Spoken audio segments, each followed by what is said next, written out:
Hello, everyone. Welcome back to another In Defense of Fitness, where we go over and try to kind of combat some of the misinformation in the fitness space. My personal normal thing with this is combating stuff around CrossFit, people who think it's bad and people who talk poorly on it. But I think in general, there are misconceptions around fitness, and there's a lot of baloney in this space. So it'd be good to just kind of address certain things and see where maybe context sits. And so what we're going to talk about is this little post that I saw. I haven't watched the whole thing, but I did watch part of it. Normally I don't watch any of it, but I kind of had to get a sense of what this was because it didn't say, oh, we hate this. It was more just say why we prefer kettlebells over dumbbells. But I saw it on social. I sent it to myself. I said, let's unpack this just a little bit.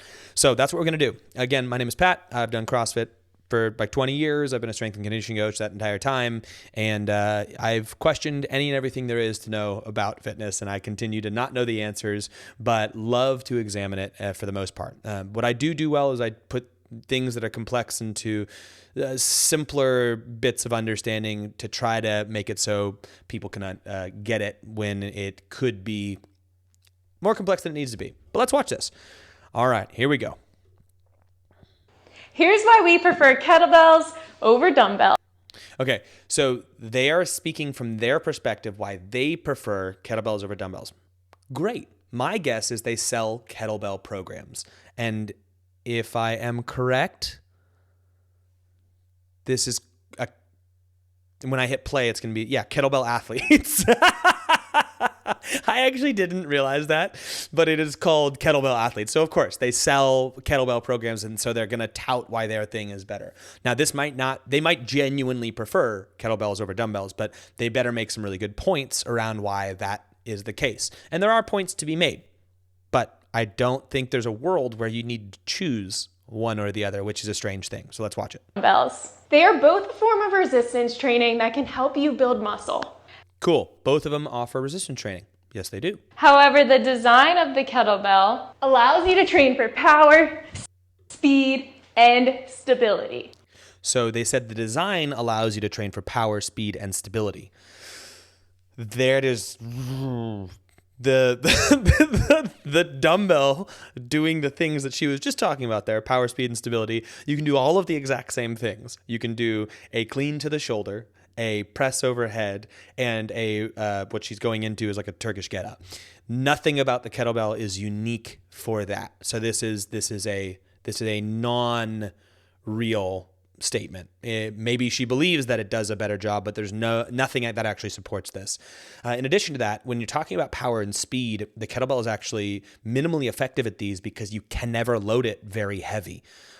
You can have power relative to the object that you have, which would be a kettlebell, which is never going to get that heavy and be still useful. That's why people use barbells, not dumbbells, but barbells, because you can go so much heavier because of the balance of it and the way it manipulates the system. But there's no comparison between dumbbells and kettlebells that there's any meaningful thing that she just said here. To become more powerful, tap into the ballistic nature of the kettlebell with swings, snatches, and jerks. So you can do swings, snatches, and jerks with a dumbbell. So if you're tapping into power using those, and she's related, then you could do it with either. But she's also relating power to all of the things that she said, and ballistics, and like the dynamic nature of it. And dynamic stuff does create power because there's more force produced when you move fast. But again, you're never going to load it that heavy relative to a barbell, so it's never going to be that that much of a change. But again, we don't live in a world where you can't do that. Like also use kettlebells and barbells. So, but to tout it over something else is, I think it's just a marketing gimmick. But let's see. To improve your stability, turn the kettlebell bottoms up for marches, squats, and presses. So we can increase stability by doing stabilizing exercises, but we can also do it by doing dynamic exercises. So you work stability by resisting movement, and you resist movement by doing dynamic exercises and staying stable. In fact, the forces produced by the dynamic exercises cause more adaptation than the stabilizing exercises like the holds and carries and stuff like that. There are still benefit to doing those because they are less invasive, so people who are weaker can practice stability work by not doing as dynamic things, but they are not improving your stability beyond doing power cleans and jerks and snatches and all that stuff. So also, all of this can be done with a dumbbell. You can hold a dumbbell up. You can hold it here. It might be a little bit more awkward to hold a kettlebell, but it's not that much more beneficial. And there's not a huge change we're seeing from it. While dumbbells can be great for building muscle, kettlebells deliver all that, and they are way more fun. So that is a subjective statement.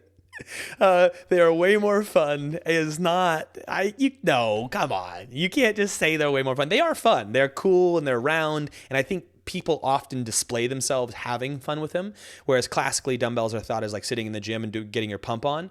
But there's plenty of fun to be had with dumbbells, plenty of torture to be had in the same way you can with kettlebells. There is something unique to the kettlebell and its shape of spinning it around, and there's a whole community centered around it. There's not as many dumbbell training communities, but I think they're a community not out of necessity. They're just a community because like a bunch of people who found an object they liked and they keep doing it, which I'm stoked for. But she's not offering anything that's... With just a few kettlebells, you can get complete workouts done from home to help you move well in and outside of the gym. So she smiled the whole time. Great. She's also an attractive young female. Great. She's trying to sell it all. She also sells programming for kettlebells. So obviously she's got the opinions there.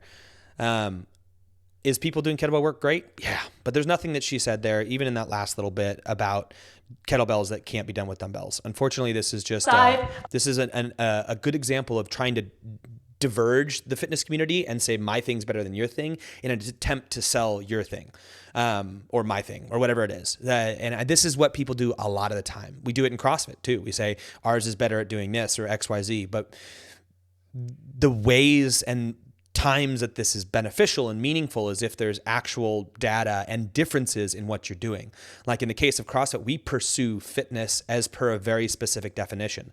And we can say that our fitness program is going to make you more fit than others. But we wouldn't say our fitness program is going to make us more flexible than yoga. We would say it's going to make you flexible, but you're probably going to get more flexible than yoga. And there's a lot to be said there, but remember, like in the fitness space, people doing something is better than people doing nothing, but there are things that are better at achieving specific results than other things. This case, kettlebells versus dumbbells, is not a real thing though.